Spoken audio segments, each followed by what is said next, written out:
ഇത് ഇവിടെ അമേരിക്കയ്ക്ക് പോലും മുന്നറിയിപ്പ് നൽകുകയാണ് ഇറാൻ. കൂടുതൽ സഹായങ്ങൾ ഇസ്രായേലിന് ചെയ്യരുത്, അങ്ങനെയാണെങ്കിൽ അമേരിക്കയ്ക്കും കൂടുതൽ കാര്യങ്ങൾ അനുഭവിക്കേണ്ടി വരും. ഇപ്പോൾ നമുക്കറിയാം നോർത്ത് കൊറിയ, പാകിസ്ഥാന്, ചൈന, റഷ്യ തുടങ്ങിയ രാജ്യങ്ങളുടെ പിന്തുണ ഇറാന് ഉണ്ട്.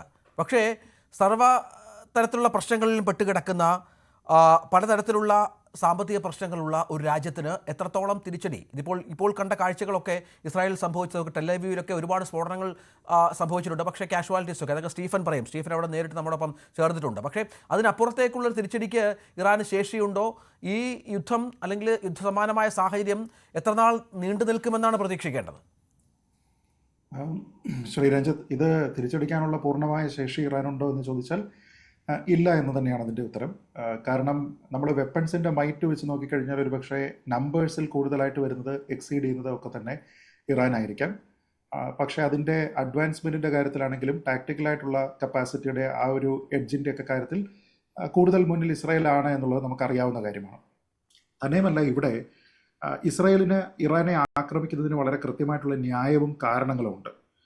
നമുക്കറിയാം 1979 ഇസ്ലാമിക് റവല്യൂഷന് ശേഷം അതുവരെ അംഗീകരിച്ചിരുന്ന ഇസ്രായേൽ എന്ന സ്റ്റേറ്റിനെ, അങ്ങനെ ഒരു രാജ്യത്തിനെ ഇറാൻ ഇനി മുതൽ അംഗീകരിക്കുന്നില്ല എന്ന് അവർ ഔദ്യോഗികമായിട്ട് തീരുമാനിക്കുകയാണ്. അപ്പോൾ ആ സമയം മുതൽ അവിടെ എടുക്കുന്ന ഒരു പൊസിഷൻ എന്ന് പറഞ്ഞാൽ ഈ ഭൂലോകത്ത് ഇസ്രായേൽ എന്ന് പറയുന്ന ഒരു രാജ്യം ഉണ്ടാകരുത് എന്നാണ്.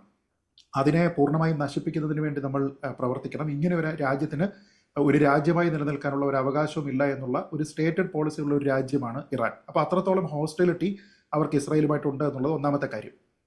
രണ്ട്, ഇസ്രായേലിനെ ആക്രമിക്കുന്ന ഗ്രൂപ്പുകൾക്ക്, പ്രത്യേകിച്ച് ഹമാസ്, ലെബനനിൽ നിന്നുള്ള ഹിസ്ബുള്ള തുടങ്ങിയ ആൾക്കാർക്ക് വലിയ പിന്തുണ നൽകുന്ന ഒരു രാജ്യം കൂടിയാണ് ഇറാൻ. അപ്പോൾ അവരെല്ലാവരും ഇസ്രായേലിനെ ആക്രമിക്കുന്ന സമയത്ത് അതിന് പിന്നിൽ ഇറാൻ ഉണ്ട് എന്നുള്ളത് വ്യക്തമായിട്ടുള്ള ഒരു കാര്യമാണ്. അപ്പോൾ നേരിട്ട് അവർ പോയി ഇസ്രായേലിനെ ആക്രമിക്കാൻ ശ്രമിക്കുന്നതിന് പകരം ഇങ്ങനെയുള്ള മറ്റ് ആക്ടേഴ്സിനെ ഉപയോഗിച്ചുകൊണ്ട് അവരെ ആക്രമിക്കാനായിട്ട് ശ്രമിക്കുന്നുണ്ട്. അപ്പോൾ അത് ഒരു എക്സിസ്റ്റൻഷ്യൽ ത്രെട്ട് അവിടെ ഇസ്രായേലിന് ഉണ്ടാക്കുന്നുണ്ട് എന്ന കാര്യത്തിൽ ഒരു തരത്തിലുള്ള തർക്കവുമില്ല. അടുത്തത്, ഞാൻ നേരത്തെ സൂചിപ്പിച്ചതുപോലെ ഇവരൊരു നിലനിൽക്കേണ്ടുന്ന രാജ്യമല്ല എന്നിവർ തീരുമാനിച്ചതോടുകൂടി ഇങ്ങനെ ഒരു രാജ്യത്തിനുള്ള എല്ലാവിധ ഔദ്യോഗിക പിന്തുണകളും പിൻവലിച്ചിരിക്കുന്ന രാജ്യമാണ് ഇറാൻ. പക്ഷെ അത്ര പ്രകോപനം ഉണ്ടായിട്ടും ഇറാൻ നമ്മുടെ ഈ ലോകത്ത് നിലനിൽക്കേണ്ടുന്ന ഒരു രാജ്യമാണ് എന്നും അവരുടെ സോവറിനിറ്റി എന്താണ് എന്നതിനെക്കുറിച്ച് വ്യത്യസ്തമായിട്ടുള്ള അഭിപ്രായങ്ങൾ ഇസ്രായേലിനില്ല.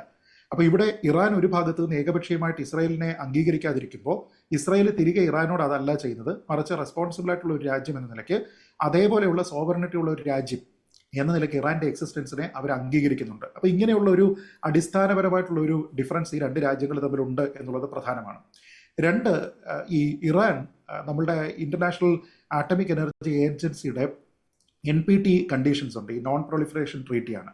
അപ്പോൾ അതിൽ മെമ്പറായിട്ടുള്ള, അതിൽ സിഗ്നറ്ററി ആയിട്ടുള്ള ഒരു രാജ്യമാണ് ഇറാൻ. അപ്പോൾ അങ്ങനെയുള്ള ഒരു രാജ്യത്തിനെ സംബന്ധിച്ചിടത്തോളം അവരുടെ നാട്ടിൽ എത്രത്തോളം ന്യൂക്ലിയർ ഡെവലപ്മെൻറ്റുകൾ നടത്തുന്നുണ്ട്, സിവിലിയൻ കാര്യത്തിന് എത്ര ഉപയോഗിക്കുന്നുണ്ട്, മിലിറ്ററി കാര്യത്തിന് എത്ര ഉപയോഗിക്കുന്നുണ്ട് തുടങ്ങിയ കാര്യങ്ങളെക്കുറിച്ച് വളരെ കൃത്യമായിട്ട് ഇവർ ഈ ബോഡിക്ക്, ഈ ഇന്റർനാഷണൽ എനർജി ഏജൻസിക്ക്, ന്യൂക്ലിയർ എനർജി ഏജൻസിക്ക് ഇവർ കൃത്യമായിട്ടുള്ള വിവരങ്ങൾ കൊടുക്കേണ്ടതാണ്.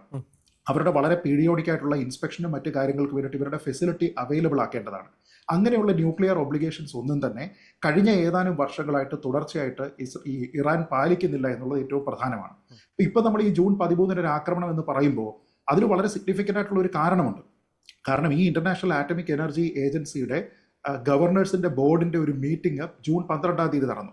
35 പേരാണ് ആ ബോർഡിലുള്ളത്. അവർ കണ്ടെത്തിയിരിക്കുന്ന വളരെ ഗുരുതരമായിട്ടുള്ള കുറ്റങ്ങൾ ഇറാനെതിരെ ഉള്ളത് കൊണ്ട് ഇറാൻ നോൺ കംപ്ലൈന്റ് ആണ് എന്നവർ പ്രഖ്യാപിച്ചു. കാരണം കഴിഞ്ഞ 5-6 വർഷങ്ങളായിട്ട് ക്രെഡിബിൾ ആയിട്ടുള്ള ഒരു ഒറ്റ എക്സ്പ്ലനേഷനും അവിടെയുള്ള യുറേനിയം എൻറിച്ച്മെന്റിനെ പറ്റിയിട്ട് ഈ ഏജൻസിക്ക് ഇറാൻ കൈമാറുന്നില്ല. തന്നെയുമല്ല, ഇവർ ഈ ഒരു കണ്ടീഷണൽ NPTയിൽ ഇവർ സിഗ്നറ്ററി ആയതുകൊണ്ട് തന്നെ അതിൻ്റെ ഒരു കോഡ് അനുസരിച്ച് 3.1 എന്ന് പറഞ്ഞിട്ടുള്ള ഒരു കോഡ് അമെൻഡ് ചെയ്തിട്ടുണ്ട്.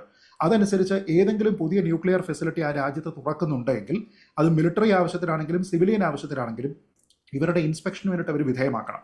പക്ഷെ അതിന് വിധേയമാക്കാത്ത 3 പുതിയ യൂണിറ്റുകൾ, ലാവിസാൻഷിയൻ എന്ന് പറയുന്ന സ്ഥലം, വാരാമിൻ എന്ന് പറയുന്ന സ്ഥലം, പിന്നെ തുർക്കസ്ബാദ്, ഈ പറയുന്ന സ്ഥലങ്ങളിലെല്ലാം തന്നെ ഇവർ പുതിയ ഫെസിലിറ്റി തുടങ്ങിയിട്ടുണ്ട്. ആ തുടങ്ങിയിരിക്കുന്ന സ്ഥലങ്ങളിൽ ഒന്നും തന്നെ ഇവരുടെ സൂപ്പർവിഷന് വേണ്ടിയിട്ട് ഇവരെ അനുവദിക്കുന്ന പോലുമില്ല.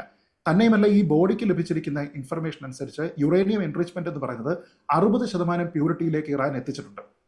60% പ്യൂരിറ്റിയുടെ അടുത്ത സ്റ്റെപ്പ് എന്ന് പറഞ്ഞു കഴിഞ്ഞാൽ ന്യൂക്ലിയർ വെപ്പൺസ്, അതായത് വെപ്പൺ ഗ്രേഡ് ന്യൂക്ലിയർ ആംസ് ഉണ്ടാക്കുക എന്നുള്ളതാണ്. അപ്പോൾ അതിന് വേണ്ടിയിട്ട് ഇവർ സജ്ജരാണ് എന്ന രീതിയിലത്തേക്കും പൊളിറ്റിക്കൽ ട്രസ്റ്റ് അത്രത്തോളം കുറഞ്ഞിരിക്കുകയും ഈ ഒരു കണ്ടീഷനിൽ അല്ലെങ്കിൽ ഈ ഒരു എഗ്രിമെന്റിൽ സിഗ്നറ്ററി ആയിട്ട് അതിന്റെ കണ്ടീഷൻസ് പാലിക്കാതെ കണ്ടിന്യൂസ് ആയിട്ട് നോൺ കംപ്ലൈന്റ് ആയിട്ട് അവർ ഇരിക്കുകയും ചെയ്യുമ്പോഴാണ് ഈ ജൂൺ 12 ഈ പ്രഖ്യാപനം ഉണ്ടാവുകയും ജൂൺ 13 ഒരു എക്സിസ്റ്റൻഷ്യൽ ത്രെട്ട് ഇസ്രയേലിനുണ്ട് എന്ന് തിരിച്ചറിഞ്ഞുകൊണ്ട് ഈ ന്യൂക്ലിയർ ഫെസിലിറ്റികളെ ഇല്ലാതെയാക്കണം എന്നതിന്റെ അടിസ്ഥാനത്തിൽ അതിനു വേണ്ടുന്ന ആക്രമണം നടത്തുക, ആ ഫെസിലിറ്റികളെ ആക്രമിക്കുക, പൊളിറ്റിക്കൽ ലീഡർഷിപ്പിനെ ആക്രമിക്കുക, സയന്റിസ്റ്റുകളെ ആക്രമിക്കുക തുടങ്ങിയ കാര്യങ്ങൾക്ക് വേണ്ടിയിട്ട് ഇവർ മുന്നോട്ട് പോകുന്നത്. അപ്പോൾ അങ്ങനെ നോക്കിക്കഴിഞ്ഞാൽ പൂർണ്ണമായിട്ടും ഇതിൽ ഇസ്രയേലിനെ ബ്ലെയിം ചെയ്യാൻ കഴിയുമോ എന്ന് ചോദിച്ചാൽ കഴിയില്ല.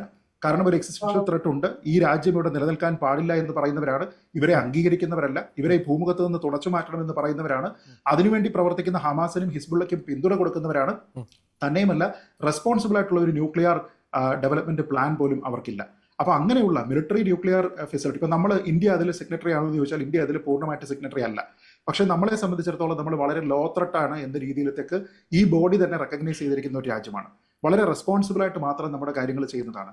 സിവിലിയൻ ആയിട്ടുള്ള എല്ലാ മേഖലകളിലുമുള്ള ന്യൂക്ലിയറിന്റെ ഫെസിലിറ്റികളെ നമ്മൾ പരിശോധനകൾക്ക് വിധേയമാക്കിയിട്ടുണ്ട്.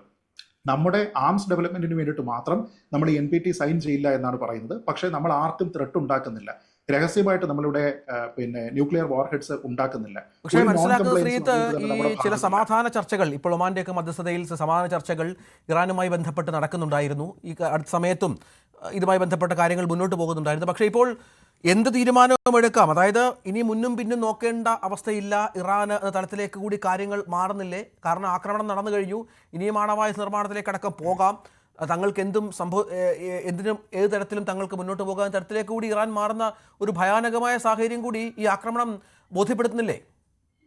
അല്ല, ഇവിടുത്തെ ഒരു പ്രധാനപ്പെട്ട ഒരു പ്രശ്നം നേരത്തെ സൂചിപ്പിച്ചതുപോലെ വളരെ കൃത്യമായിട്ടുള്ള പൊളിറ്റിക്കലായിട്ടും ഇനി ആംസിന്റെ കാര്യത്തിലാണെങ്കിലും വെപ്പൺട്രിയുടെ കാര്യത്തിലാണെങ്കിലും വലിയ പിന്തുണ ഹമാസ് പോലെയുള്ള ഹിസ്ബുള്ള പോലെയുള്ള മിലിറ്റന്റ് ഗ്രൂപ്പുകൾക്ക് നൽകുന്ന ഒരു രാജ്യം എന്ന നിലയ്ക്ക് അവരെ ഒരു ന്യൂക്ലിയർ കേപ്പബിൾ രാജ്യമായി മാറുക എന്ന് പറയുന്നത് കേവലം ഇസ്രായേലിന് മാത്രമുള്ള ഒരു ത്രെട്ടല്ല, മറിച്ച് ഈ മേഖലയെ മൊത്തത്തിൽ തന്നെ സാരമായി ബാധിക്കാവുന്ന തരത്തിലുള്ള ഒരു ത്രെട്ടാണ്. അതല്ല എങ്കിൽ ഇന്ത്യയെ പോലെ വളരെ റെസ്പോൺസിബിൾ ആയിട്ട് ന്യൂക്ലിയർ കാര്യങ്ങളെല്ലാം തന്നെ കൈകാര്യം ചെയ്യുന്ന ഒരു രാജ്യമായിട്ട് അവർ മാറുകയും അന്താരാഷ്ട്ര രംഗത്ത് അവർക്ക് ആ ഒരു വിശ്വാസ്യത ഉണ്ടാവുകയും ചെയ്യണമായിരുന്നു.